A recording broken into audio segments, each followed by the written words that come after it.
Running for our lives in springtime. Springtime. Welcome to Mornings with Mr. Kolton and Nick.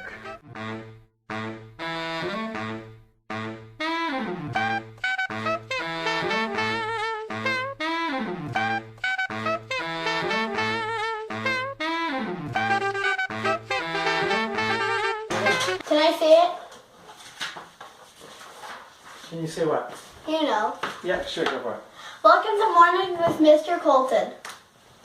Alright, so what we want to do is the store-bought incubator is this little guy right here. It didn't work great last time we tried it, so I haven't used it for a while. But this one is this one has some really nice temperature settings. What I've done in the past is I've used part of this before for my incubator, but I'm not going to use that this year. I'm actually going to use two incubators. This one, as it is, and one that I make myself. I'm going to show you how to make it.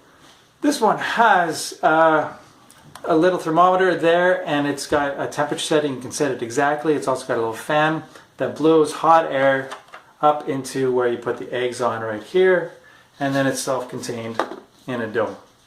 It didn't work great last time. I think it had to do with the humidity. But we're going to try it again, and we're going to see if it works. It's going to be kind of a control. We'll put half the eggs in here, half the eggs in the other one. And now we're going to make our own out of just a styrofoam cooler. There's a bunch of different ways you can make them. Basically, what you do is you make it a very passive system. You have your cooler right there. You throw in a light bulb, and the light bulb is your heat source. That's what's going to heat up the entire cooler. And that's pretty much it. We're going to put a thermometer in there, and we're going to put a window in the top so we can see what's going on. But basically we're trying to use the right light bulb and put enough air holes in, and we're even going to put in a little fan. We've got a computer fan I'm going to add that will blow the air around and circulate it. Hopefully we can get it to 37.5 degrees Celsius. That's what we want it to be, ideally. We're going to make it ahead of time so that we can know that we'll have the temperature at a consistent rate. Because if it drops below it, they won't develop at all. And if it goes above it into the 40s, ooh, that's bad. We can actually, it'll be like you're sweating them out. They'll just develop too fast, and it'll cause complications.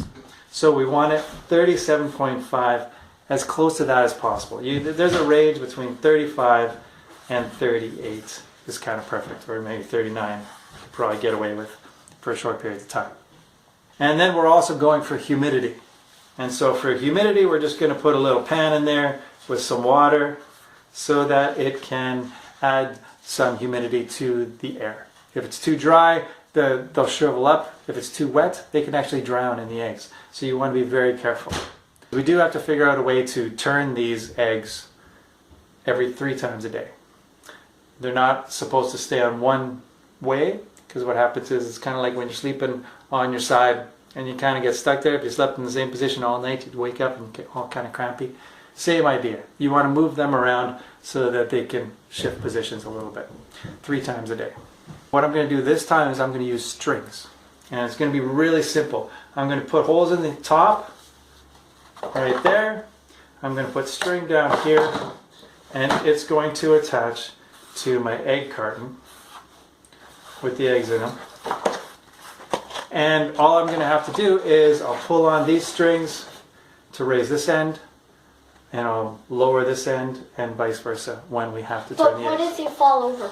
Well, we're going to have to be very careful. We'll put them in egg cartons so that they're in there steady. And we're not going to make them tilt too much. We'll kind of just lift them up maybe 45 degrees at most. You just ruined your drawing. That's okay.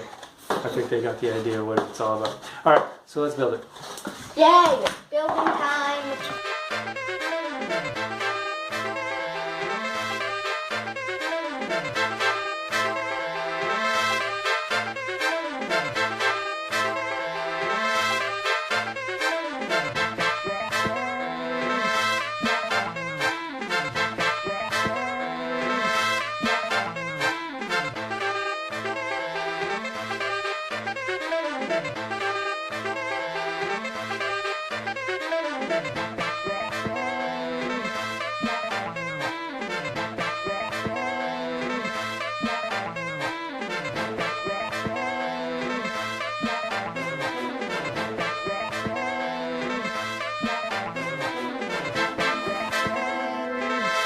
when it's in, should be able to What? pull it and raise it, lower it and pull it. Yeah, that should work pretty good. For now, we're just going to leave it in there though. And we're going to put the bulbs in, and I've got these temperature gauges. They also have humidity gauges, which is handy. Now these are always a degree or two apart. So I'm not sure which one's right, so we're going to use both of them. And we're just going to put them in and watch them for the first little bit.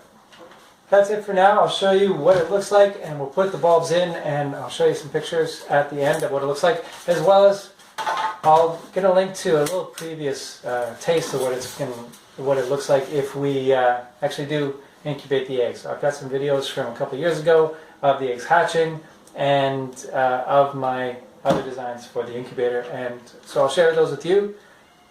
Otherwise, we're going to monitor this, and I'll tell you how it goes later. For right now, we're done, so we'll see you. Nick? Bye.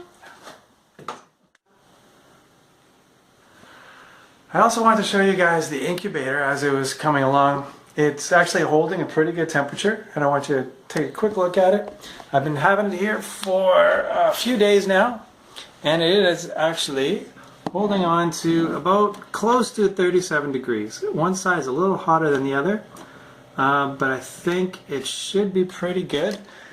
I'm going to find some eggs, and we will start hatching them in a little while.